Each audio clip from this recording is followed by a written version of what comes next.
2016, I had a crazy experience. I was on my mission with my mission companion. We received a crazy call. This guy called us, and you could tell in his voice he was shaking, he was quivering, and he was crying. And he called us and he told us, I need you guys now. So we ran to his house, we got to his home, and as we opened the door, he was holding a knife in his hands. And he said he couldn't do it anymore, and he wanted to leave, and he was ready to go. And this was a really hard experience, and really dramatic. And this was part of my missionary work. As a missionary, we experience many extreme things. We also do a lot of service for people. As you can see in this photo, I'm cleaning up some trash that was placed in front of our church building. I served in Santiago, Chile. I served around 2 years, and I also did a lot of proselyting. We decided it would be a good idea to place our big pendon, is what we call them, in the middle of the only crosswalk for these people to be able to make it from the bus stop back to their homes. So we had this little small passageway, so most of them had to stop and at least acknowledge us there. So it was great for us to be able to proselyte and share this message with people. But President Nelson has said something recently in one of his talks. Jordan, could you read that for us? Yeah. And as the gospel continues to reach thousands throughout the world, President Nelson says there is more to come in restoring the gospel to the earth. So when we think of missionary work, we feel like we kind of got it covered. We have the proselyting, where we're out talking to people, serving them, and letting them know about this great gospel we have. And the service, cleaning up trash, helping out your neighbors, doing what you can. That's missionary work, and that's what we know it to be. We also know about temple work, right? That's been around for a long time. Over 12 months doing baptisms for the dead, or maybe for recent converts. We've been involved with temples. We know what they're about, and that's missionary work for the other veil. So what more could President Nelson want from us? What is it he's talking about? There's more to come. He's always talking about, hey, eat your vitamins, there's more to come. And so what I think is very important and that we need to take notice of is social media missionary work. Social media is huge.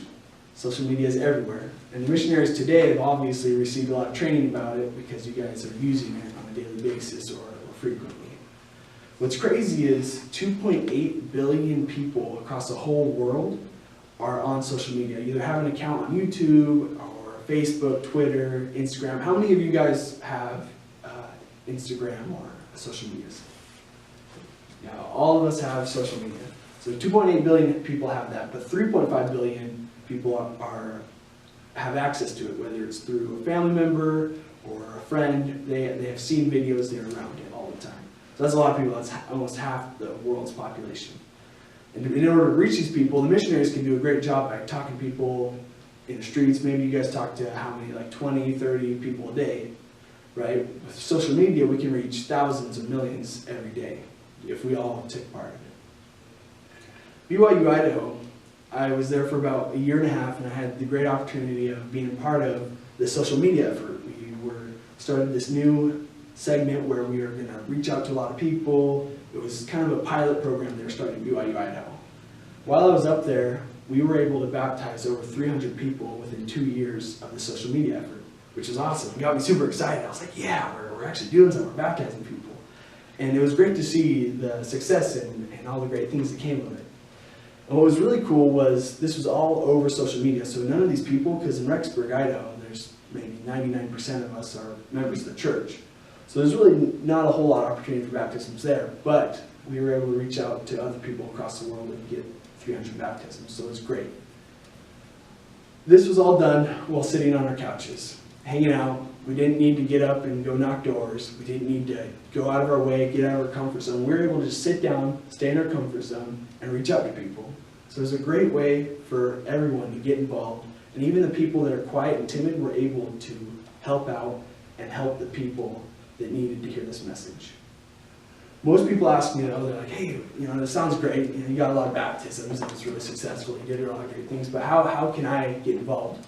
How can I do it? What if I don't know what to say? What do I do? So I have a few examples of what you can do. Some things I've done personally, and I have a few examples here of what I've done recently, in this last week actually. And one of the biggest ways, easiest ways you can do it is just post something straight to your social media. So here's a post of mine from Facebook, and I shared a post about mothers and I shared it with people, and it was just an uplifting video. I wasn't trying to be too forward. I wasn't trying to shove it in people's faces, tell them, hey, get baptized tomorrow. No, I was just sharing what I know to be true on social media. Now, if you want to actually reach out to people, but a lot of people tell me, oh, all my friends, like, I've talked to them about it before, or a lot of people say, oh, I don't have anyone on Facebook that I would really know well enough to share the gospel with. Like, that's awkward. Or all my Facebook and my social media friends are all members, so a lot of people say that. Well, what I say to them is, you can just go to Twitter or any social media account and search up the word. I did this just recently. I need a new church. I searched that in. These are the results I found. So here you find the first one. He says, not one word on full-term abortions. I need a new church. So I responded, you should look into the LDS church. It's been such a blessing in my life. So I'm not trying to be too forward. I'm not trying to pressure him into going to church, but he was looking for a new church already. He asked for it. So I gave him an option. I said, hey, look into this church. You could go find another one. I said, I need a new church, but there is no perfect church. So I said, you should try the LDS church. It has been a huge blessing to be a part of this church, and it's centered around Christ and his teachings. So obviously I wasn't going to come out and just be like, hey, our church is perfect, you should join our church. But I wanted him to know what our church is about, so he could decide if he wanted to join or not. Here's another example. I need a new church up in Ypsilanti or Ann Arbor. Any suggestions? And I had a few of them, obviously, so I said, you should try the LDS church. There's one in Ypsilanti and Ann Arbor. It's been a huge blessing to me, and I hope it all works out for you. And I even went, this was even easier, just with a few clicks of my thumbs, it took me seconds. I found it on LDS Tools where the meeting houses were near, and I gave that to her too. I put that on Twitter, just sent it right to her. It makes it super easy. If she wanted to go, she could now find it right next to her home. And this one is probably my favorite one. This is from Prince Charming. He says, y'all, I need a new church. I can't deal with one church LA anymore. Whew, the shenanigans. So I thought, okay, well, the LDS church is great, and there's one in LA. It's been great for me and my family, because it's true. Me and my family have received many blessings for the church, so I want to share that with them. But then people always get confused. They're like, well, okay, that's great. I can start sharing it with random people, but what if I want to share something with someone I know, a friend?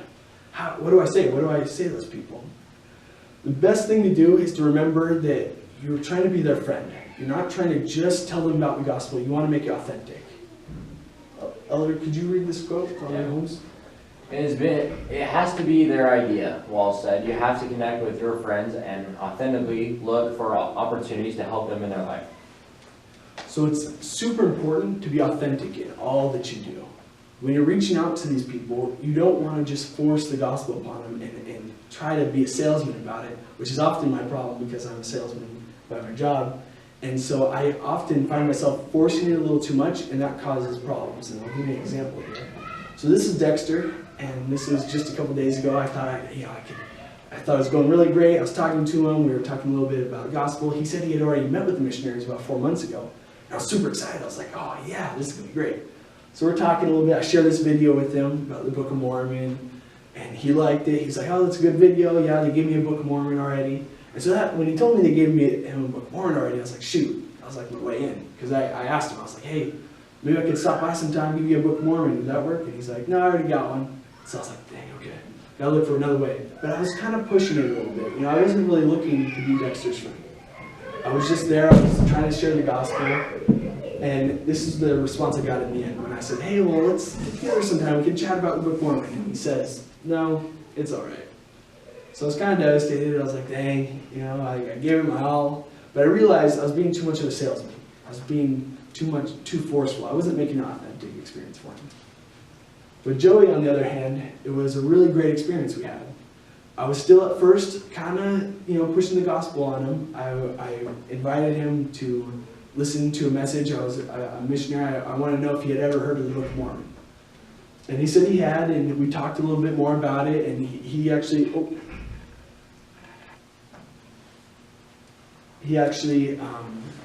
had an experience before where he had talked with missionaries. And so it's really great, it's authentic, and we're even going to be able to play some sports later on we had talked about doing. So it's not just about the baptisms, it's about creating friendships. It's about having an authentic experience.